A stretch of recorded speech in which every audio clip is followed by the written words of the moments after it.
Viewers very warm welcome دس شو. میں ہوں کامران شاہد. پچھلے کچھ روز سے سیالکوٹ کا واقعہ جو ہے اس نے پوری قوم کے لیے ایک شرمندگی اور امبیرسمنٹ جو ہے وہ پوری دنیا میں بھی اور ہمارے اپنے اندر بھی ایک شرمندگی کی پکچر کو پیش کیا ہے.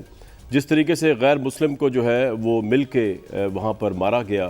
اوبویسلی وہ شخص نہ اس کے پاس کوئی ویپن تھا، نہ کوئی ہتھیار تھا، نہ اس کے جرم کا پتہ چل سکا، کیونکہ جرم بتانے کے لیے اس کا زندہ رہنا ضروری تھا، اس پہ مقدمہ قائم کرنا ضروری تھا، قانون کی پوری پروسیس کا ہونا ضروری تھا اگر وہ کسی جرم کا مرتکب بھی ہوا تھا. اور اس جرم کی سزا پاکستان میں تو ہر جرم کی سزا ہے. الحمدللہ ہماری کنٹری کے اندر کوئی جرم ایسا نہیں جس کی سزا نہ ہو. یہ اور بات ہے کہ ہمارا معاشرہ جو ہے وہ اسٹیٹ کامیاب ہوتی ہے کہ نہیں ہوتی اس لیول تک جانے پہ کہ آپ پہلے وہ معاشرہ اسلامک ویلفیئر سینٹر پرووائڈ کریں. ادروائز تو حضرت عمر فاروق رضی اللہ تعالیٰ عنہ نے حبشہ کے اندر قحط پڑنے پر ہاتھ کی سزا جو تھی کاٹنے کی، چوری کی، وہ تب تک موقوف کر دی تھی کیونکہ اسٹیٹ فیل ہو گئی تھی وہاں پر کھانا دینے میں. تو اسٹیٹ کی پہلی ذمہ داری. تو کہنے کا مطلب یہ ہے کہ بڑا کمپلیکیٹڈ عدالتی معاملہ ہوتا ہے جس کے بعد ایک شخص کو موت کی سزا سنائی جاتی ہے. لیکن سیالکوٹ کے جو ہمارے بھائی ہیں انہوں نے تو اس سے پہلے بھی، مجھے یاد ہے آج سے کچھ سال پہلے میں نے رپورٹ کیا تھا جب سیالکوٹ میں 2 بھائیوں کو اسی طرح قتل کر کے پانی کی ٹینکی پہ الٹی ان کی لاش لٹکا دی گئی تھی. اس میں بھی سیالکوٹ کا نام کی شہرت پوری دنیا میں پھیلی تھی. اور اب یہ جو واقعہ ہوا ہے جس کے اندر ایک سری لنکن جن کا نام پرنتھا کمارا تھا اور وہ بہت سخت ڈسپلنڈ آدمی تھے اس فیکٹری کے، جس فیکٹری کے وہ مینیجر تھے، اور وہاں کے امپلائیز جو ہیں انہوں نے جو ہے وہ بھی اس میں شامل ہیں اس تمام واقعے کے اندر، جس میں ان کو بڑی بے دردی سے قتل کیا گیا. ان کو چھت سے نیچے پھینکا گیا، ان پہ پتھر برسائے گئے، ان کی مردہ ڈیڈ باڈی کے اوپر پتھر برسائے گئے، ٹھڈے مارے گئے اور اس کے بعد اس کو جلا دیا گیا. یہ سارا واقعہ پاکستان میں لا قانونیت کو بھی انڈیکیٹ کرتا ہے. یہ بھی انڈیکیٹ کرتا ہے کہ بیسکلی ہماری سٹیٹ پہلے دن سے جو ہے بہت سی چیزوں کے اوپر بہت زیادہ کنفیوز ہے. ابھی حال ہی میں جب مظاہرہ ہو رہا تھا اور پورا پاکستان، پورا پنجاب بند ہوا تھا ایک مذہبی تنظیم کی طرف سے، اس میں پرائم منسٹر کی طرف سے یہ اعلان ہوا کہ ان کے آگے سرنڈر نہیں کریں گے، فلاں لیڈر کو رہا نہیں کریں گے. جہلم تک جو ہے وہ رینجز پہنچا دی گئی تھی. لیکن پھر ہم نے دیکھا حکومت نے سرنڈر بھی کیا، عام معافی بھی دی، رہائی بھی کی، اور وہ تمام پولیس والے جو اس سارے پروسیس میں شہید ہوئے تھے ان کا کوئی پوچھنے والا نہیں تھا. البتہ حکومت کے ایم پی اے اور وزیر جو تھے، سینیٹر جو تھے، وہ جا کے چودھری صاحب جو ہے وہ جا کے جو ہے وہ پھولوں کی مالائیں لے کے ان کے پاس ضرور جاتے رہے، جن پہ اسٹیٹ نے الزام لگایا تھا کہ یہ لوگ ٹیررسٹ بھی ہیں. میں نے الزام نہیں لگایا، مجھے تو پتہ نہیں حقائق کا. نہ ملیٹنٹس بھی ہیں، را کے فنڈڈ بھی ہیں، ان کو جا کے ملے اور پرائم منسٹر نے ان سے کوئی باز پرسی کی. پوچھا تو صرف فواد چودھری صاحب نے پوچھا، اور انہوں نے بڑا ویلڈ پوائنٹ اٹھایا چودھری جاز صاحب کے اوپر. انہوں نے کہا کہ کاش آپ یہ پھول جو ہے وہ ان شہید پولیس والوں کے گھر اور ان کے بچوں کے پاس بھی لے جاتے جن کو اس سارے پروسیس میں گولیاں لگیں اور جو شہید ہوئے. تو ہماری اسٹیٹ کی پالیسی کیا ہے اس ایکسٹریمزم کو لے کر؟ کیونکہ معاملہ مذہب کا تو اس میں آئے گا جب ہمارے سامنے ایویڈنس آئے. ہمارے سے مراد عدالت کے سامنے ایویڈنس آئے. آپ اس سے پہلے ایک شخص کو مار دیں، اس کا وجود ہستی سے مٹا دیں، تو اب یہی نہیں پتا کہ جو لوگ قاتل بنے ہوئے ہیں اس وقت یہاں پہ وہ سچ بول رہے ہیں یا وہ جو شخص مر گیا ہے وہ سچا یا جھوٹا تھا. تو یہ قانون کی حکمرانی جب تک نہیں ہوگی، جب تک کہ اسٹیٹ جو ہے یکسوئی سے کام نہ کرے. میں پچھلے دنوں ایک ویڈیو دیکھ رہا تھا، اس کے اندر باقاعدہ اسکول کے لیول کے اوپر جو ہے وہ قانون ہاتھ میں لینے کے لیے وہ یوز مذہب کو کیا جاتا ہے. حالانکہ مذہب اسلام جو ہے اس میں لا قانونیت اور انارکی کی گنجائش ہی نہیں ہے. مجھے ابھی بھی یاد ہے کہ حضرت ابوبکر صدیق رضی اللہ عنہ جو تھے جب وہ خلیفہ بنے تو انہوں نے زکوٰۃ کے منکرین کے خلاف جہاد کیا کیونکہ وہ فتنہ تھا. تو فتنہ جو ہے اس کی تو گنجائش ہی نہیں ہے کہ اسٹیٹ ود ان اسٹیٹ بنا کے آپ اپنا ایک فتویٰ جاری کر دیں بیچ میں. لیکن یہاں پر آپ دیکھیں گے تو آپ کو بیشتر، میں یہ نہیں کہہ رہا ہر دوسرا اسکول آپ کو سرکاری ایسا ملے گا یا کوئی مدرسے آپ کو ایسے ملیں گے، اس میں مدرسے اور اسکول کی بھی تمیز نہیں ہے. یہ ایک بینٹ آف مائنڈ ہے ایکسٹریمزم کا، جس میں بچوں کو سکھایا جاتا ہے کہ آپ مذہب کے نام پہ قانون کو اپنے ہاتھ میں لے لیں. اور یہ لا قانونیت اور قانون کا جو پارٹ ہے یہ آبویسلی حکومت وقت کی ذمہ داری ہے اس کو بڑھانا. مجھے نہیں پتا نئے سلیبائے میں جو انہوں نے کیا اس میں کتنا اس بات کو یقینی بنایا گیا ہے، کیونکہ میں تو ویڈیوز دیکھ چکا ہوں کہ اسکولز کے اندر چھوٹے چھوٹے بچوں کو جو ہے وہ اس لحاظ سے برین واشنگ کی جا رہی ہے کہ وہ قانون کو ہاتھ میں بھی لیں کسی وجوہات کی وجہ سے، تو دیٹس اوکے اینڈ جسٹیفائڈ. تو یہی بچے جب یہ سیالکوٹ کے جوان بنتے ہیں تو پھر وہ یہ نہیں دیکھتے کہ اس بندے کا جرم تھا یا نہیں تھا، اس کے بعد تو وہ لاٹھی اٹھاتے ہیں اور قتل کرتے ہیں. پاکستان کے لیے امبیرسمنٹ ہے، اسلام کے لیے امبیرسمنٹ نہیں. بہت سے لوگ کہہ رہے تھے اسلام کیونکہ اسلام نے تو کبھی یہ کہا ہی نہیں. اسلام جب تک آقا صلی اللہ علیہ وسلم حیات تھے تو ان کا کہنا عدالت تھا، لیکن جب وہ نہیں تھے، جب خلفائے راشدین کا دور تھا تو عدالت کے علاوہ تو یہ اس طرح کے معاملات کیا، چھوٹے سے چھوٹا معاملہ جو چوری چکاری کا ہو وہ بھی جب تک اس کو عدالت میں ثابت نہ کیا جائے تو وہ اس پہ سزا ہو ہی نہیں سکتی تھی. یہ تو پھر قتل کا معاملہ ہے. تو یہ اسلام کی بدنامی نہیں ہے, اسلام اس سے بالکل الگ ہے. یہ لوگ جو ہے یہ اپنے وحشی پن میں, اپنی درندگی میں, خواہ اسلام کا نام لے لیں, خواہ کسی مقدس ہستی کا نام لے لیں, لیکن اس سے ان کا جرم چھپ نہیں سکتا اور پاکستان کی بدنامی کم ہو نہیں سکتی جو ہوئی ہے. ٹھیک ہے, تمغہ شجاعت کو دیا جا رہا ہے عدنان صاحب کو, لیکن اس سے وہ امیج پاکستان کا جو ہل گیا پوری دنیا دوبارہ ایک دفعہ کہ یہ ہم لوگ ہیں, جو کہ ہم ویسے میجورٹی یہ نہیں ہیں, لیکن یہ تاثر اور یہ امیج گیا ہے جو بڑی افسوسناک بات ہے.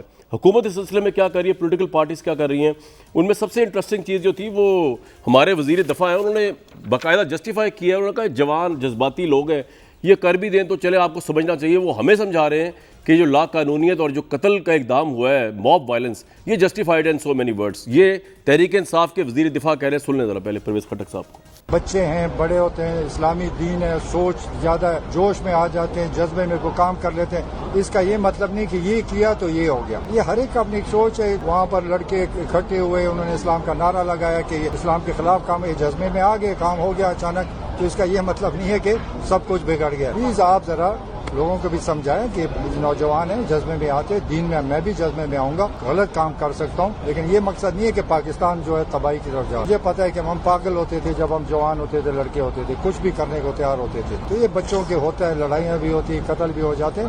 اس کا یہ مطلب ہے کہ حکومت کی غلطی ہے. آپ ہر چیز حکومت میں ڈالتے, آپ یہ سوچ کیوں نہیں بدلتے؟ آپ میرے سے سوال کرتے, ٹی وی پہ آئے نا, آپ کے اینکر آئیں, بولیں کہ اس ملک کے لوگوں کو سمجھائیں, بچوں کا مستقبل سمجھائیں, ان کا دین کے بارے میں سمجھائیں. آپ تو خالی ایڈورٹیزمنٹ لیتے ہیں, پیسے کماتے ہیں, نہ دین کی بات کرتے ہیں, نہ تعلیم کی بات کرتے ہیں, نہ صحت کی بات کرتے ہیں. بڑی معذرت کے ساتھ پرویز خٹک صاحب کو یہی نہیں پتا کہ یہ شریعت اسلامی کے بالکل برخلاف پورا ایکشن ہوا ہے جو ہوا ہے, کیونکہ اسلام کے اندر عدالت اور انصاف کا کرائٹیریا بہت سخت ہے. اور پرویز خٹک صاحب شاید بڑی معذرت کے ساتھ اس سے آشنا ہی نہیں, آشنا کا الف کا جو ہے نا وہ بھی ان کو نہیں شاید پتا, جو اس طرح کی تعویلیں پیش کر رہے تھے جو کہ بہت ہی افسوسناک, کنڈیمیبل ہے. لیکن آبویسلی حکومت کی طرف سے اس پہ بھی کنڈیمنیشن نہیں آئی. انجینئر علی محمد خان ایڈوکیٹ صاحب, وزیر مملکت برائے پارلیمانی امور تحریک انصاف ہمارے ساتھ موجود ہیں. میاں جاوید لطیف صاحب, ایم این اے مسلم لیگ نون کے, ارشاد بھٹی صاحب. اگر میں بھٹی صاحب سے سٹارٹ کر کے گورنمنٹ پہ آؤں, بھٹی صاحب یہ واقعے کو جتنا کنڈیم کیا جائے کم ہے, لیکن آپ حکومت کے حوالے سے بتائیے نا کہ حکومت کی کیا پالیسی ہے جب سے یہ ابھی پچھلے دنوں بھی فسادات ہوئے اور جس طرح گورنمنٹ نے سرنڈر کیا, اور ابھی وزیر دفاع کی بھی آپ گفتگو سن رہے تھے. تین چار باتیں ہیں کامران بھائی, صرف تین چار باتیں. پہلی بات یہ ہے کہ دودھ کو ہم نے ایک دیگچی میں ڈالا, ڈال کر اس کو اوپر رکھا, چولہے پر نیچے آگ لگا دی اور اوپر سے اس کو ڈھانپ دیا, اور جب دودھ ابل کر باہر گرا تو ہم دودھ کے خلاف مذمتی بیان جاری کر رہے ہیں. یہ 75 سالہ ہمارے لگائے ہوئے وہ پودے ہیں جو اب درخت بن چکے ہیں. اب سوچنا پڑے گا کہ میری ریاست کہاں غلط تھی, میری حکومتیں کیوں ڈری رہیں, میرے فیصلے کیوں کنفیوز تھے, میرے فیصلے کیوں سہمے رہے, اور کیوں یہ سڑکوں پر ساری بات پہنچ گئی. آئین اور قانون والوں کو بھی, آئینی اور قانونی اداروں کو بھی سوچنا پڑے گا کہ کیوں انصاف ہم نہیں دے سکے کہ آج یہ ہونے لگ گیا. نمبر 1. دوسری بات یہ ہے کہ اللہ کی اس اقلیت کو چھوڑ کر بدقسمتی یہ ہے کہ اللہ کی کتاب قرآن کسی نے ترجمے کے ساتھ نہیں پڑھی, سوچ سمجھ کر نہیں پڑھی, اور رسول اللہ صلی اللہ علیہ وسلم کا اسوہ حسنہ نہیں پڑھا. اور وہ رسول اللہ صلی اللہ علیہ وسلم جو رحمت العالمین ہے, جن پر ہماری جانیں قربان, وہ رسول اللہ صلی اللہ علیہ وسلم جو کہتے ہیں کہ ایک انسان کا قتل پوری انسانیت کا قتل, جو سبز درختوں کو کاٹنے سے منع کرتے ہیں, جو فصلیں کاٹنے سے منع کرتے ہیں, جن کے ہاں ضعیفوں کے ہے, اور وہ ہمارے سامنے واقعہ ہے کہ مسجد نبوی میں ایک بدو نے, غیر مسلم نے پیشاب کر دیا تو صحابہ آگے بڑھے, انہوں نے کہا نہیں, اس کو کیا پتا تھا کہ یہ ہماری مقدس جگہ ہے. وہ رسول اللہ صلی اللہ علیہ وسلم جو جانوروں کے تڑپنے پر تڑپ جاتے تھے, اس رسول اللہ صلی اللہ علیہ وسلم کے ماننے والے, ان رسول اللہ صلی اللہ علیہ وسلم کے ماننے والوں کو سر عام ان کی محبت میں مار رہے ہیں, اور کوئی عدالت نہیں, کوئی تفتیش نہیں, کوئی تحقیق نہیں, کوئی انصاف نہیں, کوئی کسی قسم کا نہیں.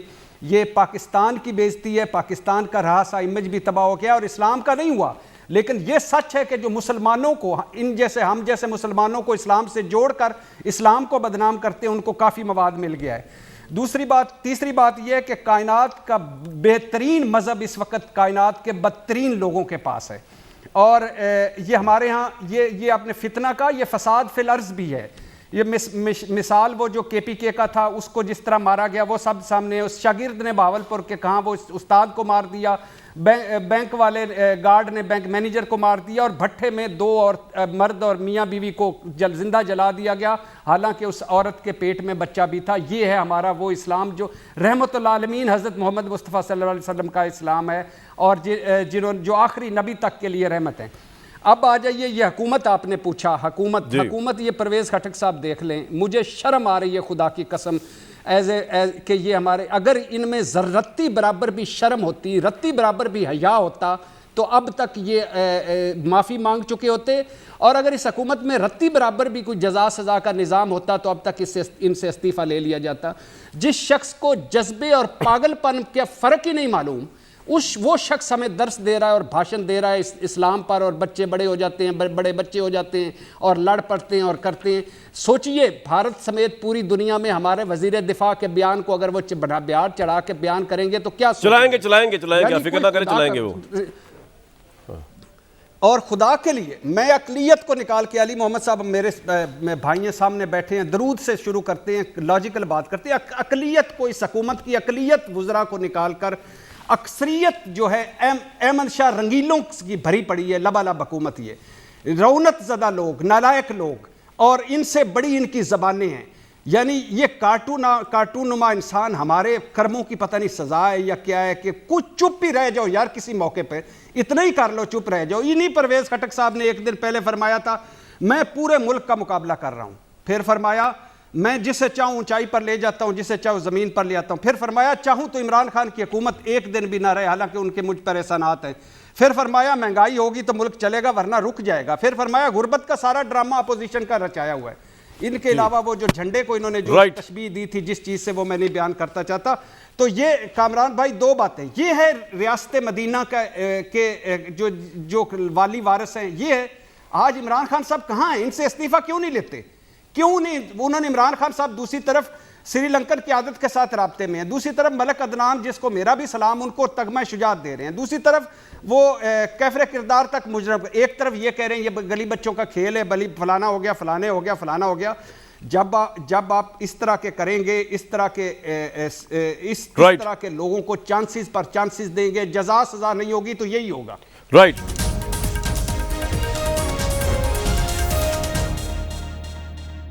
علی محمد خان صاحب، جب آپ خٹک صاحب جیسے، چودھری جاز صاحب جیسے لوگوں کی سرزنش نہیں کریں گے تو اس سے گورنمنٹ کا مطمع نظر یہ ہوگا کہ انتہا پسندی کے لیے اقدامات میں کوئی خاطر خواہ آپ کنٹریبیوشن نہیں کر رہے، ریزائن نہیں لینا چاہیے پرویز خٹک صاحب سے ایٹ لیسٹ آپ کو؟ بسم اللہ الرحمن الرحیم، اللہم صلی وسلم وبارک علی سیدنا محمد۔ بہت شکریہ۔ سب سے پہلے واقعے پہ بات کر لیں، بہت قابل افسوس ہے، سب نے مذمت کی ہے، اور ہم سب نے، حکومت نے، میں نے، سب نے جو ہے اس کی مذمت بھی کی ہے اور اس پہ ایکشن بھی لیا، اور جو مرحوم ہیں ان کو جس طریقے سے اسٹیٹ لیول پہ بھیجا گیا، اور وزیر اعظم صاحب جو ہیں وہ سری لنکن لیڈرشپ سے رابطے میں رہے، میں سمجھتا ہوں کہ بڑا اچھا جیسچر جو ہے، بڑی گریس دکھائی ہے سری لنکن لیڈرشپ نے، کہ کوئی ایسی بات نہیں کہ جس سے ہندوستان ہمارے اور کوئی جو دشمن ملک ہیں وہ اس سے فائدہ اٹھاتے، لیکن ہم نے موقع بھرپور جو ہے پرووائڈ کیا یہ عمل کر کے، کیونکہ یہ جو عمل ہوا ہے اس کا دین سے تو کوئی تعلق نہیں ہے، کیونکہ دیکھیں حضور صلی اللہ علیہ وآلہ وسلم، اگر ان سے محبت کسی کے دل میں نہیں ہے تو اس کا تو ایمان ہی نہیں ہے، لیکن اس ایمان کا، اس محبت کا یہ بھی تقاضا ہے کہ ہم ان کے ایمان، ان کی محبت، ان کے عشق کو جو ہے کوئی مس یوز بھی نہ کرے۔ جی، جس طریقے سے وہ ہمارے مہمان کے ساتھ ہوا، کیونکہ وہ ایک نان مسلم تھے، اور سب سے امپورٹنٹ بات میری اور آپ سے زیادہ جو ہے حضور صلی اللہ علیہ وسلم کی یہ ہے، خاتم النبیین کی، جو انہوں نے فرمایا تھا، حدیث کا مفہوم ہے کہ اگر کسی نے کسی مسلمان حکومت میں کسی نے کسی غیر مسلم کے ساتھ زیادتی کی تو قیامت کے دن میں اس نان مسلم کے لیے اللہ کے حضور لڑوں گا اس مسلمان کے خلاف۔ یہ کتنی بڑی وعید ہے، خدا وہ دن نہ لائے کہ حضور صلی اللہ علیہ وآلہ وسلم جو ہم ان سے شفاعت کے طلبگار ہیں، حوض کوثر کے پانی پینے کے طلبگار ہیں، وہ اگر وہاں ہماری شفاعت نہیں کریں گے تو پھر ہماری شفاعت کون کرے گا؟ تو یہ بڑا زبردست آپ نے واقعہ بتایا۔ میں ایک اور چیز پہ جی، اور میں ایک اور چیز پہ بڑا خوش ہوں کہ جو ہمارے بڑے ائمہ حضرات ہیں، چاہے مفتی منیب صاحب ہوں، چاہے وہ تقی عثمانی صاحب وہاں جو ہے تقی عثمانی صاحب ہیں یا ہمارے اور بڑے علماء، سب نے اس کو یونانیمسلی کنڈیم کیا ہے اور اس چیز سے دوری اختیار کی ہے. اس بات پہ بھی خوشی ہے کہ ٹی ایل پی والوں نے بھی اس سے دوری اختیار کی ہے. تو یہ ایک ایسا انسیڈنٹ ہے. علی بھائی اب میرا سوال کوسچن مارک ہم پہ ہے. جی آپ نے بالکل بڑا کمپریہنسو اور بہت زبردست آپ نے بات اگر پوری کر لوں. جی فرمائیے. میں صرف یہ عرض کرنا چاہتا ہوں کہ جتنا آپ دین کے قریب جاتے ہیں، یہ ایسی ہے کہ جتنا کسی کو پیاس لگی ہے، اس نے روزہ رکھا ہے، جتنا پانی پیے گا اس کی جو ہے پیاس بجھے گی. جتنا آپ دین پڑھیں گے آپ تو معتدل ہو جائیں گے، آپ میں تو انتہا پسندی رہے گی نہیں. کیونکہ دین اسلام کا مطلب کیا ہے؟ جب میں آپ کو سلام کرتا ہوں اس کا مطلب میں آپ پہ سلامتی بھیجتا ہوں. اسلام کا مطلب پیس ہے. تو یہ جتنی کوئی انتہا پسندی ہے یہ دین سے دوری کی بنیاد ہے. اور دیکھیں ہمارا جو ایریا ہے، جو پاکستان ہے، جو سب کانٹیننٹ ہے جس میں بنگلہ دیش اور ہندوستان بھی آتا ہے، اس میں تو دین پھیلا ہی تصوف کے ذریعے ہے. حضرت داتا گنج بخش علی حجویری صاحب یہاں پہ ہمارے پشتون بیلٹ میں جو ہے دنیا جہان کے وہاں آپ کراچی میں عبداللہ شاہ غازی صاحب دیکھ لیں، بابا فرید صاحب دیکھ لیں، ساری محبت کے ذریعے پھیلا ہے. اور یہ ایک ہسٹوریکل ریکارڈ ہے کہ ہمارا دین جو ہے وہ زمین فتح ہوئی ہوگی تلوار کے ذریعے. علی بھائی میرا سوال پلیز. وہ دین جو ہے یہ آپ نے بالکل صحیح بات کی، اس سے تو ڈس ایگری کوئی کر ہی نہیں سکتا. سوال یہ ہے کہ جو یہ ہماری ینگ جنریشن ہے ان کو ہم کس طرف لے کے جا رہے ہیں. We need to teach them. اور اس میں عمران خان صاحب کا بڑا زبردست کردار ہے کہ جو سیرت نبی صلی اللہ علیہ وسلم پڑھانے کی طرف لے کے جا رہے ہیں اور جو ان کو دین کی طرف لے کے جا رہے ہیں. یہ وہ سپیس تھی جب ریاست نے چھوڑی تھی تو نان اسٹیٹ ایکٹرز نے آ کے فل کیا. اب جب ریاست اس کو فل کر رہی ہے، مجھے امید ہے کہ یہ جو ہماری نئی جنریشن تیار ہوگی وہ کم از کم یہ نہیں کرے گی جو ابھی ہمارے بچے ہو رہے ہیں، جو بڑے ہو رہے ہیں. کیونکہ یہ جو انہوں نے کیا ہے، مجھے افسوس ہے، یہ جنہوں نے کیا ہے یہ ہماری قوم کے بچے ہیں. لیکن افسوس ہے کہ جو انہوں نے زیادتی کی ہے، جو ظلم کیا ہے پوری دنیا میں اسلام کا اور دین کا. اور آخری ایک بات بھی میں نے یہ بات کی بیرسٹر احتشام کے پروگرام میں، سما پہ اور آپ کے پروگرام میں بھی کر رہا ہوں کہ کل صبح کی بات ہے کہ میری امی نے، میری والدہ صاحبہ ظاہر ہے وہ سیاسی تو نہیں ہے، مجھ سے انہوں نے پوچھا کہ یہ کیوں انہوں نے ایسے کیا. سری لنکا والے تو ہمیں اپنی آنکھیں دیتے ہیں تحفے میں، جب وہ فوت ہوتے ہیں تو اپنی آنکھیں ہدیہ کرتے ہیں، اور ہم نے یہ کیا. تو وہاں جو مائیں ہیں سری لنکا میں، وہ اسلام اور پاکستان کے بارے میں کیا سوچ رہی ہوں گی؟ یہ لمحہ فکریہ ہے. اب میرا سوال تھا سر کہ آپ کے وزراء جو ہے اور آپ کی جو پالیسی ہے وہ کس حد تک اس انتہا پسندی کو بڑھاوا دینے میں رول پلے کر رہی ہے، جس میں خاص طور پہ خٹک صاحب کا بیان میں نے سنوایا آپ کو، چودھری اجاز صاحب کو تو فواد چودھری صاحب نے بھی بڑا کنٹرڈکٹ کیا. جی لیکن دو باتیں ہیں خٹک صاحب کا اور اجاز چوئی صاحب تو بڑے دین والے آدمی ہیں، دینی معاملات کو سمجھتے بھی ہیں اور ان کا ہمیشہ علماء سے رابطہ بھی رہتا ہے. انہوں نے جو وہاں پہ وہ گئے ہیں شاید خیر سگالی کے لیے گئے ہوں، لیکن بہرحال وہاں جو یہ تاثر قائم کیا جاتا ہے ٹی ایل پی کے حوالے سے، ریاست نہ سرنڈر کیا ہے، نہ ریاست بیک فٹ پہ گئی ہے. ہاں ریاست نے صبر سے کام لیا ہے، ورنہ 15 منٹ کے اندر سارے خدا نخواستہ وہاں شہید ہو جاتے. لیکن اس کی ریپرکشنز کیا ہوتی؟ یہی لال مسجد والا ہوتا. لال مسجد میں پہلے میڈیا کہہ رہا تھا کہ رٹ کدھر ہے، جب ہوا اس کے بعد چیخے کہ کیوں مارا. تو میں سمجھتا ہوں وہاں ریاست نے گریس دکھائی ہے، سپیس دی ہے، ان کو موقع دیا ہے مین فریم ہونے کا. جہاں تک میں کسی بھی منسٹر کسی کی بات نہیں کرتا، صرف اتنا کہوں گا کہ اس معاہدے کے پیچھے وزیراعظم پاکستان تھے. تو وزیراعظم صاحب سے اگر کسی کو سر خٹک صاحب کا بتائے نا، میں تو خٹک صاحب کا سوال پوچھ رہا ہوں، معاہدے پہ تو میں ہی نہیں رہا. وہ تو بات پرویز خان خٹک صاحب کا تعلق ہے اس کی طرف میں آتا ہوں. دیکھیں خٹک صاحب سینئر سیاسی کارکن ہیں. میں نے ان کا انٹرویو جو کلپ آپ بتا رہے ہیں وہ میں نے کئی بار دیکھا ہے. جو مجھے سمجھ آئی ہے اس کی یہ ہے کہ وہ اس واقعے کو ڈیفینڈ نہیں کر رہے. ہاں ان کے الفاظ کے چناؤ میں میرے خیال میں وہ بہتر ہو سکتا تھا. اصل میں جو وہ بات شاید کرنا چاہ رہے ہیں جو میں سمجھاؤں وہ یہ ہے کہ اس سے یہ تاثر نہ لیا جائے کہ خدا نخواستہ ریاست ناکام ہے یا حکومت کا ریٹ نہیں ہے. ایک واقعہ ہو گیا جو کنڈیمیبل ہے اور across the party lines, across the society سب نے کنڈیم کیا ہے. علماء نے کیا ہے، لبرل طبقے نے ٹھیک ہے سر، یہ آپ کا پوائنٹ آ گیا، بالکل ٹھیک. والے طبقے علی بھائی بڑا کمپریہنسو آپ کا پوائنٹ آ گیا. بیسیکلی ڈیفنس منسٹر صاحب یہ تاثر دینا چاہ رہے تھے کہ حکومت فیل نہیں ہے، ریاست فیل نہیں ہے. چلے پھر وہ واقعہ ہوا ہے جو بہت بڑا لمحہ فکر ہے. سر میں آپ سے معذرت کرتا ہوں، میں اور بھٹی صاحب معذرت کرتے ہیں، ہم غلط سمجھے. بھٹی صاحب میں میاں صاحب کی طرف جا رہا ہوں، کوئکلی آپ نے کچھ کہنا، میاں جاوید لطیف صاحب کی طرف جانا میں نے. جی بولے، فرمائیں جلد سے بتائیں. آپ غلط سمجھے میرا خیال سے. ہاں جی بولیں. دو جملے. پہلی بات تو یہ ہے کہ اجاز چودھری صاحب گلدستہ لے کے گئے تھے اور انہوں نے کہا تھا ہمارے سیاسی ہم ان کے ساتھ اتحاد کر سکتے ہیں، ان کی رائے ہے وہ ایک سائڈ پہ. لیکن کاش وہ ان پولیس والوں کے گھر بھی بالکل ٹھیک ہے، بالکل ٹھیک ہے. یہ میں بات کر چکا ہوں، فواد چودھری صاحب بھی کر چکے ہیں. جی دوسری بات. اور دوسری بات علی محمد خان صاحب نے جس طرح پرویز خٹک صاحب کا کہا ہے نا الفاظ میں چناؤ، اگر ایک سینئر سیاسی کارکن بقول علی محمد خان صاحب کے جو کے پی کے کا سی ایم رہا ہو, جو وزیر دفاع ہو ہمارا, اگر وہ بچوں کی لڑائیاں یہ جاری بیان کر رہا ہو, تو میرا خیال ہے اس اس حکومت پر اور اس حکومت کے ویژن پر انا للہ و انا الیہ راجعون. پوائنٹ آ گیا آپ کا. میاں جاوید لطیف صاحب, پرائم منسٹر نے کافی کام کیا اس سلسلے میں, سیرت نبی صلی اللہ علیہ وسلم جو ہے اتھارٹی قائم کی گئی ہے. اب وہ علی محمد خان صاحب کہہ رہے ہیں جو نئی نسل ہم پیدا کر رہے ہیں, جو نئے اسٹوڈنٹس لا رہے ہیں, وہ اس طرح کے جنون میں مبتلا نہیں ہوں گے. تو آپ کو لگتا نہیں کہ حکومت کو مزید اپوزیشن کو سپورٹ کرنا چاہیے بجائے اس کے کہ ہم اس نازک موقع پہ تنقید کریں؟ دیکھیں کامران شاہد, آپ نے جو بات کی, علی محمد خان نے, ارشاد بھٹی صاحب نے, بالکل ایک مسلمان اور پاکستانی کے یہی جذبات ہیں, یقیناً میرے بھی وہی جذبات ہیں. مگر میں یہ ضرور عرض کرنا چاہتا ہوں کہ اسلام مکمل ضابطہ حیات ہے.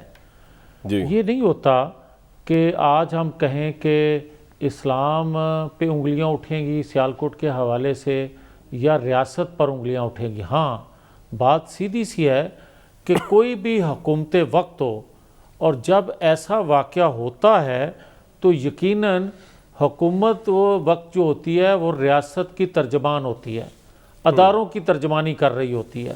اس کے عمل سے یقیناً شرمندگی بھی ہوتی ہے اور سر فخر سے بلند بھی ہو سکتا ہے اس کے عمل سے, ان کے فیصلوں سے.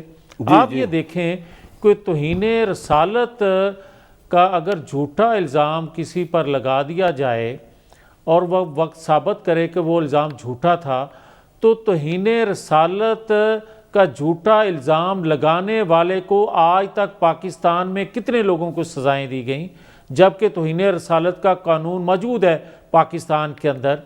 جب اور میں میاں صاحب ایک منٹ میں لوگوں کو بتا دوں کہ توہین رسالت کا جھوٹا الزام کا مطلب یہ ہے کہ نعوذ باللہ کوئی شخص جو ہے وہ ذاتی اناد میں یا کسی وجہ سے ایک دوسرے بندے کے اوپر جس نے یہ بات ہی نہیں کہی آدھا وسلم کی شان میں, وہ خود گستاخی کا ایویڈنس دے رہا ہے اپنے طور سے جھوٹا بنا کے, تو وہ تو خود گستاخی کا مرتکب ہو رہا ہے دوسرے بندے کو پھنسانے کے لیے. اب آپ کنٹینیو کریں. جی بالکل آپ نے ٹھیک کہا, یہی بات میں کہنا چاہتا تھا کہ جب آپ کسی پر الزام جھوٹا لگاتے ہیں تو دراصل آپ توہین رسالت کر رہے ہوتے ہیں معاذ اللہ. مگر آپ یہ بتائیں کہ پاکستانی ریاست کے اداروں کے اندر یہ کنفیوژن موجود نہیں ہے کہ آپ اگر مگر سے کام لے رہے ہیں؟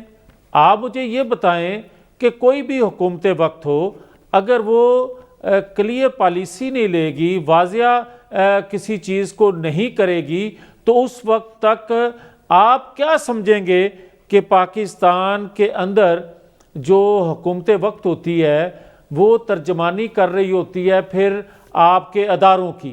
تو پھر اس کا مطلب یہ ہوا کہ کوئی بھی حکومت وقت کوئی ایکشن نہیں لیتی یا لیتی ہے تو وہ دراصل ترجمانی کر رہی ہے ریاست کی اداروں کی.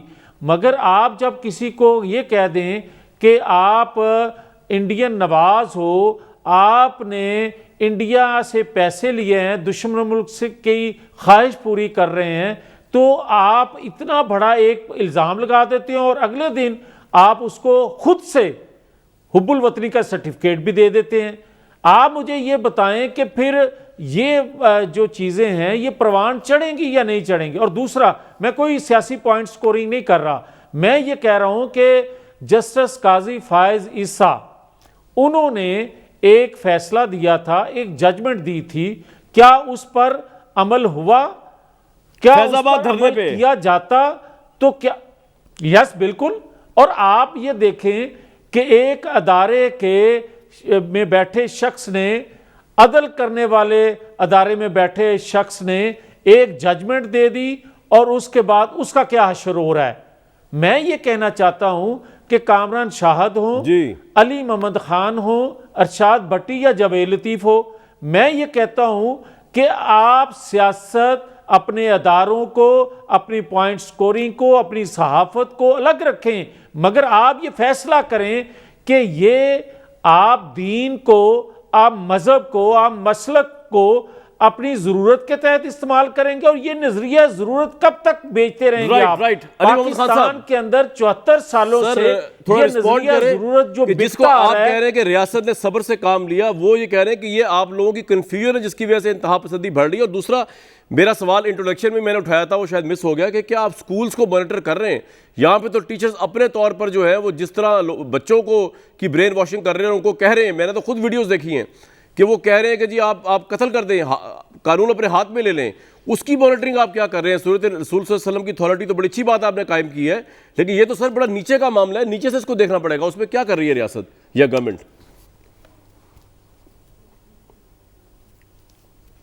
دیکھیں کامران صاحب، سر چینج جو ہے وہ ایک دن میں جو ہے وہ نہیں آتی۔ ایجوکیشن ایک بہت بڑا ایک لمبا طویل پروسیس ہے، جی اور اس میں جو بنیادی تبدیلیاں جب آپ لاتے ہیں، اس کے لیے آپ کو پھر انفراسٹرکچر کے ساتھ ساتھ آپ کو کیپیسٹی بلڈنگ کی ضرورت ہوتی ہے ٹیچر صاحبان کی۔ جو آپ ویڈیوز کی بات کر رہے ہیں، کچھ میں نے بھی نظر سے میری گزری ہے، ظاہر ہے ہر طرف سارے لوگ تو صحیح نہیں ہیں، لیکن اصل جو کام ہے، دیکھیں پہلی بار یہ ہوا ہے کہ حکومت پاکستان پاکستانی بچوں کو قرآن ترجمہ تفسیر کے ساتھ جو ہے، پہلے بھی انتظام تھا لیکن اس طرح سے نہیں تھا، اب کلاس 1 سے 5 اور 5 سے 10 تک آپ ترجمہ اور اس کے بعد تفسیر جب ان کو پڑھائیں گے تجوید کے ساتھ جب وہ سیرت النبی صلی اللہ علیہ وسلم پڑھیں گے، آپ مجھے بتائیں آپ کا دل کیا کہتا ہے؟ لیکن علی بھائی بات بتاؤں کیا ہے، میں آپ کو ایک بات بتاؤں، بات یہ کہ سر سیرت النبی صلی اللہ علیہ وسلم تو اچھی بات ہے آپ پڑھا رہے ہیں، لیکن پوائنٹ یہ ہے کہ پڑھانے والا کون ہے؟ مطلب پڑھانے والے کی ذہنی حالت کیا ہے، اس کی فرسٹریشنز کیا ہے، اس کا ایجوکیشنل بیک گراؤنڈ کیا ہے، وہ تو دیکھیں نا قرآن شریف کی کسی آیت کو، آنس صلی اللہ علیہ وسلم کی کسی حدیث کو وہ اپنے حساب سے انٹرپریٹ کر سکتا ہے، وہاں تو آپ اور میں مانیٹر نہیں کر رہے ہوں گے، تو یہ میکنزم تو آپ کو ان پلیس کرنا پڑے گا۔ کل آپ کو ایف ٹی والے جو ہے اس پہ بھی لے آئیں گے، یہ جو واقعات اس طرح کے ہو رہے ہیں اب پاکستان میں۔ کامران صاحب دیکھیں، میں نے شاید آپ کے سوال کا جواب دے ہی دیا، پہلے دوبارہ کہہ دیتا ہوں کہ کیپیسٹی بلڈنگ کا مطلب یہ ہے کہ آپ کو وہ بہترین ٹیچرز جو ہیں وہ تیار کرنے ہیں جو یہ ٹیچ کریں گے۔ اب آپ ایک دن میں سارے ٹیچر نہیں بھرتی کر سکتے، that will take some time, لیکن دوسرا آپشن کیا ہے؟ دوسرا آپشن وہی ہے جو ریاست نے مختلف حکومتوں کے ذریعے پچھلے 70 سال سے لیا، وہ یہ تھا کہ ایک اسلامی ریاست، پاکستان کا آئین ایک اسلامی آئین ہے، اور ہمارا دین جو ہے قرآن ایک لیونگ دین ہے، اسلام جو ہے is a way of life, it's not, یہ اس طرح سے نہیں ہے جس طرح کلیسا میں سائڈ پہ کر دیا گیا، دین اور ریاست کو دور کر دیا گیا۔ یہ تو اس میں کوئی شک نہیں، ہمارا جو ہے ملک قرآن کے مطابق ٹھیک ہے جی۔ اب اس میں دیکھیں نقطہ یہ ہے کہ جب 70 سال سے ریاست نے سپیس چھوڑی تو کسی نے تو بھرنی تھی، کچھ لوگوں نے اچھے کام کیے، کچھ نے برے کیے، مدرسے بنائے، اچھا کام کیا، بہت سے لوگوں نے مدرسے بنائے، وہاں لوگوں کو تعلیم دی گئی، کہیں پہ انتہا پسندی بھی تھی۔ اب یہاں پہ جب آپ نے پرائیویٹ لوگوں کے ہاتھ چھوڑا تو وہ تو پھر میکینزم تو نہیں تھا۔ اب یہ حکومت آ کے جو ون کریکولم کیا ہے اور ان کو ایک سر یہ پوائنٹ آ گیا آپ کا، لے کے آئے ہیں، بالکل ٹھیک ہے، gradually you will see the change. بالکل میاں جاوید لطیف صاحب، یہ جو 70 سال سے ریاست نے سپیس چھوڑی اس میں تو آپ بھی شامل ہیں، جس کے اندر پھر انتہا پسندی نے پروان چڑھی، آپ کا ادوار بھی تو آتے ہیں نا اس کے اندر، آپ بھی ذمہ داری لینا تھوڑی سی۔ بالکل آپ ٹھیک کہہ رہے ہیں، مگر بات یہ ہے کہ 74 سالوں میں کتنے ادوار سویلین کے پاس اور کتنے ادوار جو ہیں وہ ڈکٹیٹرشپ کے رہے۔ چلے میں ایک بریک کے بعد میاں صاحب یہیں سے سٹارٹ کریں گے آپ کے ساتھ، کیونکہ آپ ڈکٹیٹرشپ میں تو آپ بھی رہے ہیں اور پیپلز پارٹی تو خیر اس طرح نہیں رہے، لیکن آپ لوگ بھی رہے ہیں تو آپ کا کنٹریبیوشن بھی اس میں ہے، لیکن ہم نے اسے موو فارورڈ کرنا ہے اور بات کرنے کی کوشش کرتے ہیں اور یہ جاننے کی کوشش کرتے ہیں علی محمد خان صاحب سے کہ ان لوگوں کو سزائیں کیا مل سکتی ہیں میکسیمم، کیونکہ یہ تو ایک موب وائلنس ہے، تو اس کی سزا کا کوئی تعین بھی ہوگا یا یہ بس تھوڑی سزائیں لے کے نکل جائیں گے اور لوگوں کے لیے ایگزامپلری بنایا جائے گا کہ نہیں ان لوگوں کو؟ ایک بریک کے بعد پوچھیں گے جی۔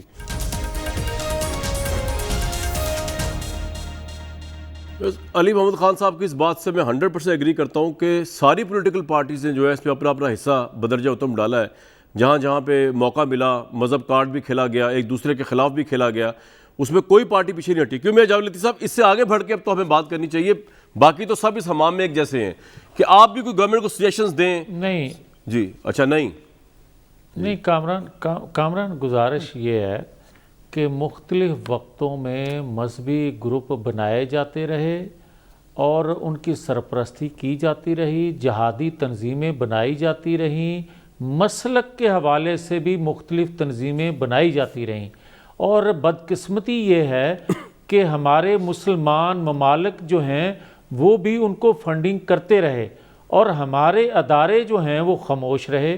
اس میں اس وقت کی حکومتیں بھی مجرم ہیں، وہ بھی خاموش رہیں۔ اور میں یہ کہنا چاہتا ہوں کہ آج پھر کیا ہو رہا ہے؟ آج مجھے یہ بتائیں کہ کیا 74 سالوں میں جو کچھ ہوتا رہا آج اسی طرز پر نئے ناموں سے یا نئے طریقہ کار سے وہی کچھ نہیں ہو رہا؟ اور جب یہ ایسے واقعات ہو جاتے ہیں تو اس کے بعد ہم سر پکڑتے ہیں اور کہتے ہیں، عہد کرتے ہیں کہ آئندہ ایسا نہیں ہوگا۔ کوئی پوچھنے والا ہے کہ سرپرستی ان گروپوں کی کون کرتا ہے؟ ایک دیکھیں کہ یہ 3 سال کی 3.5 سال کی حکومت ہے، بھائی چلیں ان 3.5 سالوں میں اگر کوئی ایسا مذہبی گروپ پروان چڑھے گا تو چلیں ان کو مورد الزام ٹھہرا لیں گے آپ، مگر اگر کوئی پہلے سے چلتا آ رہا ہے، ختم ہوتا ہے، پھر نیا کوئی گروپ بن جاتا ہے تو اس کو سرپرستی کس کی حاصل ہوتی ہے؟ اور مذہبی گروپوں کے علاوہ بھی آپ یہ دیکھیں کہ چھوٹے چھوٹے کراچی کا گروپ ہو گیا، کوئی کسی اور جگہ کا گروپ ہو گیا، بھیا صاحب نے بات بڑی انٹرسٹنگ کی ہے، کون بناتا ہے جی یہ گروپ جن کا کسی پولیٹیکل پارٹی کی اس سے بھی تعلق نہیں ہوتا، وہ پولیٹیکل پارٹیز کو ورثے میں ملتا ہے؟ بھٹی صاحب، پہلی بات تو ہے کامران بھائی کہ یہ وقت آ گیا ہے، ریاست، حکومت، اداروں سب کو اب اپنی کریکشن کرنی پڑے گی۔ صحیح ہے، یہ بات ہاتھ سے نکل رہی ہے، پلیز بات ہاتھ سے نکل رہی ہے۔ یہ کل کلام رسول اللہ صلی اللہ علیہ وسلم جن پر ہماری جانیں قربان، اگر کوئی کل کھڑا ہو کے کہہ دے اس بازار میں کہ یہ ارشاد بھٹی ہے جس نے یہ ہمارے مذہبی جذبات کو مجروح کیا ہے، تو کوئی ہے جو مجھے بچائے گا؟ کوئی ہے ایسی چیز؟ تو اب وقت آ گیا کہ کریکٹ کریں ہم سارے اپنے آپ کو۔ اب اس بلیم گیم میں میرے پاس 101 جواب ہے کہ میاں محمد نواز شریف صاحب، پیپلز پارٹی، عمران خان صاحب، کون کیا کرتا رہا، ادارے کیا کرتے رہے، لیکن ہمیں آگے چلنا ہے۔ جی فیض آباد دھرنے کا اگر فیض آباد دھرنے کا اگر فیصلہ آیا تھا تو اس میں کچھ دیر، جہاں تک مجھے یاد پڑتا ہے، نون لیگ کی حکومت رہی تھی تو عمل درآمد کرا لیا جاتا۔ یہ چھوڑ دے بلیم گیم ہے، اب وقت آ گیا ہے، یہ پاکستان کا مسئلہ ہے، یہ ہم سب کا مسئلہ ہے۔ سر یہ آپ کا پوائنٹ آ گیا، مجھے اب ذرا ایک بڑا امپورٹنٹ سوال کرنے دیں علی محمد خان صاحب سے، لوگوں کی رہنمائی۔ علی محمد خان صاحب، یہ بات یہ ہے کہ 2 طرح کے جرم کمٹ ہوئے ہیں اس کے اندر، ایک تو جو ایک شخص کو وداؤٹ ایویڈنس اوپر سے نیچے پھینک کے قتل کیا گیا، اور دوسرا جو ہے جو لاش کی بے حرمتی کی گئی، خواہ اس کے اندر لاٹھیاں ماری گئیں یا جلایا گیا۔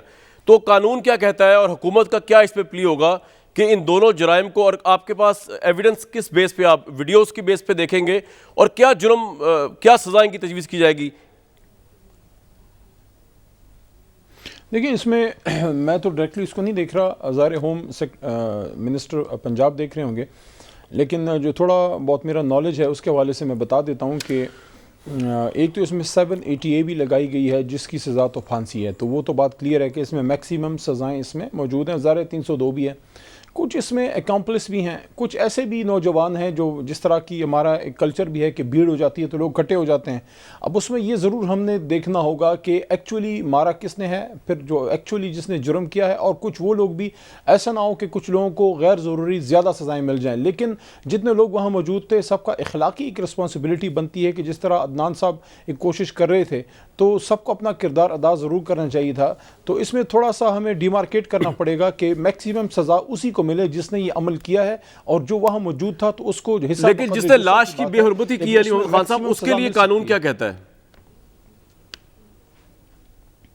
دیکھیں لاش کی جو بے حرمتی ہے وہ تو ظاہر ہے کلنگ تو پہلے سے ہو چکی ہوئی ہے، لیکن جو ڈیسیکریشن ہے اس کی بھی سخت سزائیں ہیں۔ ظاہر ہے اس کی سزا پھانسی تو نہیں ہے کیونکہ ڈیتھ پہلے ہو چکی ہے، لیکن جو ڈیسیکریشن ہے لاش کی وہ بھی انتہائی مذموم، انتہائی سنگین اور انتہائی غیر انسانی عمل ہے جو کسی جانور کے ساتھ بھی آپ نہیں کر سکتے، چاہے جائے کہ اشرف المخلوقات۔ This is something which is going to haunt us for a long time. This یہ جو ہوا ہے نا، علی بھائی میں جاننا چاہتا تھا کہ دستور میں کوئی سزا اس کی لکھی ہوئی ہے یا اس کے لیے کوئی ترمیم کرنی پڑے گی؟ نہیں، لاش کے لیے تو سزائیں ہیں، ایگزیکٹ سیکشن تو اس وقت مجھے ذہن میں نہیں ہے، لیکن اس کی ظاہر 302 تو اس پہ نہیں آتی کہ لاش کی ڈیسیکریشن، اس کی سزائیں سخت ہیں، لیکن 302 تو تب ہے when you kill somebody، اور 780 بھی ہے یہاں پہ دہشت گردی۔ اور ایک بات اور بتا دیں کہ جن لوگوں نے مذہبی، جن لوگوں نے قتل کے لیے اشتعال دلایا، خواہ مذہب کا نام لیا یا ادروائز کیا، ان کے لیے بھی کچھ سزائیں رکھی جائیں گی یا نہیں، یا صرف جو ان کو کس طرح ڈیل کیا جائے گا؟ دیکھیں آپ اگر اس کو دیکھ لیں تو بھٹو صاحب کو جب پھانسی لگی تھی تو وہ ظاہر خود تو موقع پہ نہیں تھے، وہ تو ایک کنٹروورشل فیصلہ ہے سپریم کورٹ کا، لیکن ابیٹمنٹ میں ان کو کیا گیا تھا. تو ابیٹمنٹ از ایکولی ہینس کرائم. اگر میں آپ کو ابھاروں کسی چیز پہ اور آپ کے جذبات کو مشتعل کروں, آپ ایک عمل کریں, آپ سے زیادہ جرمدار تو میں ہوں. یہ چیز اس میں دیکھنی پڑے گی, اور اس میں میرے خیال میں کافی فوٹیجز اس میں موجود ہیں. تو امید ہے انشاءاللہ کہ کسی بے گناہ کو سزا نہیں ملے گی, لیکن جو گنہ گار ہے, کیونکہ یہ دیکھیں اس کو ایک اور نظر سے بھی دیکھیں نا, سری لنکا وہ ملک ہے جس نے ہمیشہ, ہم نے ان کی مشکل وقت میں مدد کی, تامل ٹائیگرز والے ایشو کی طرف اشارہ ہے, اور ہمارے ملک میں جب دہشت گردی کا سلسلہ عروج پہ تھا, سری لنکن ٹیم ہمیشہ ہمارے پاس آتی رہی ہے, اور باوجود اس کے کہ یہاں پہ اٹیک بھی ہوا, پھر بھی اس کے بعد کچھ سال بعد آئے. تو سری لنکا ایک ایسی قوم ہے, ایک ایسی اسٹیٹ ہے جو ہماری انتہائی فرینڈلی اسٹیٹ ہے. یہ بہت جو ہے دونوں ملکوں کے بیچ میں بڑا زیادتی کی ہے ان لوگوں نے جو کیا ہے. یہ جو میں آپ سے بالکل ٹوٹلی ایگری کرتا ہوں علی محمد خان صاحب. ایک بریک لیں گے جی اس پہ.